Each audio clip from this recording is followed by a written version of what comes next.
Ei, pessoas, tudo bem com vocês? Para quem não me conhece, eu sou Luciane Mota. Sejam muito bem-vindos ao meu canal.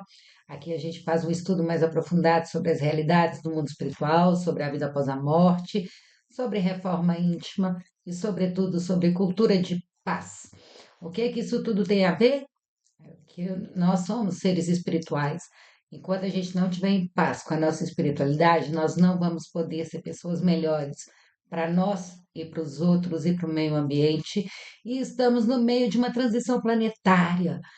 Que honra, que bênção a gente poder estar aqui agora. Estamos moldando o nosso futuro. E tudo vai depender da gente.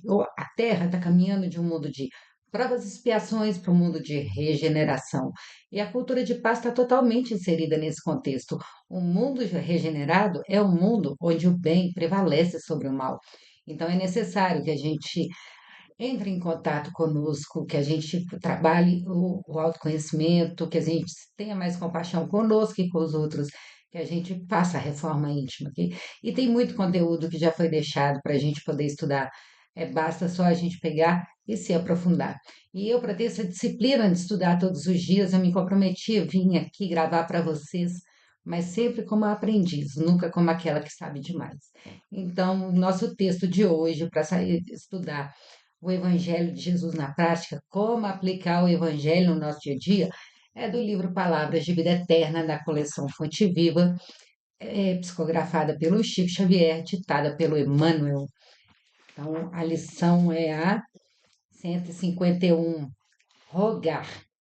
Não se faça a minha vontade, mas a tua. Palavras de Jesus, no Evangelho de Lucas, capítulo 22, versículo 42. É engraçado, a gente reza o Pai Nosso, Senhor, seja feita a tua vontade, frequentemente, mas às vezes, na maioria das vezes, quando as coisas não acontecem do jeito como a gente gostaria, a gente fica com raiva de Deus, a gente fica chateado, pergunta, Senhor, por que esqueceu de mim?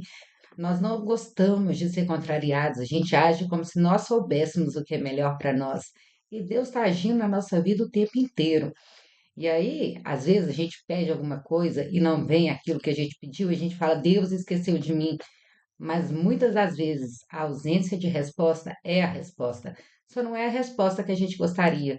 Então, que a gente tenha humildade quando a gente fala assim, Senhor, seja feita a tua vontade, ensinamento de Jesus, que a gente deixe, a gente faça a nossa parte, que a gente vai, se prepare para conquistar aquelas coisas que a gente gostaria, mas o resultado final deixar para Deus.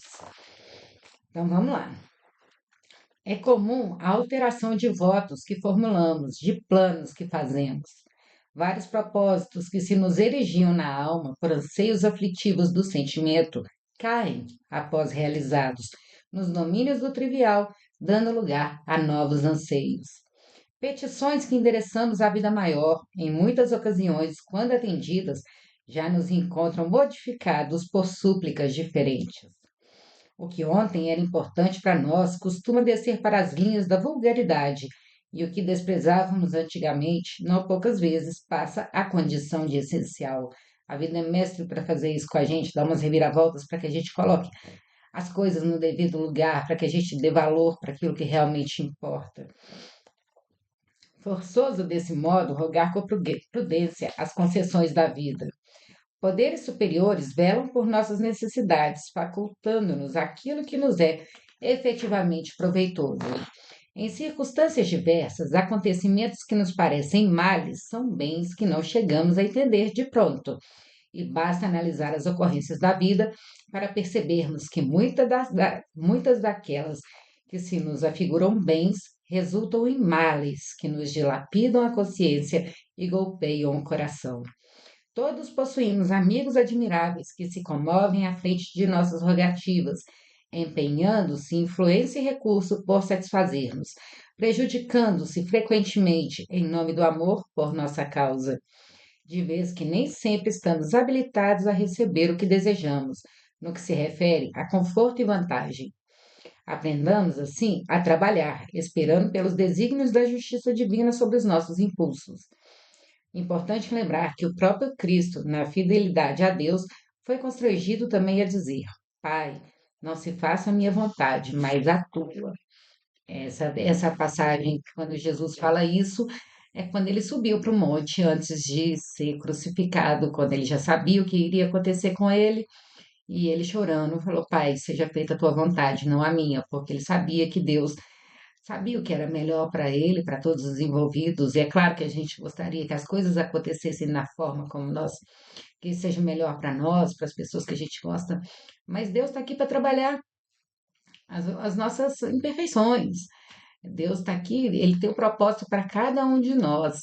Todos os envolvidos aprendem com a mesma situação, então muitas vezes Deus vai agir em nós e através de nós para ensinar para muitos. Então é sinal de humildade, é sinal de sabedoria. Fazer seu pedido, mas deixar que Deus decida o que é melhor para nós. E quantos de nós, quando a gente não olha para trás, o que era importante há 10 anos atrás, hoje já não significa quase nada. E a gente muda, a gente se transforma. E às vezes a gente fala assim: não, que eu só vou ser feliz se eu for assim, se eu tiver isso, se acontecer isso com a minha vida.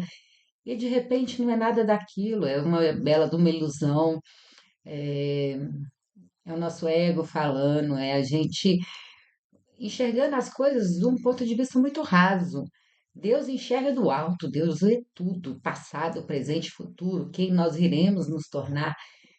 E deixar Ele fazer a obra dele é o melhor que a gente pode fazer.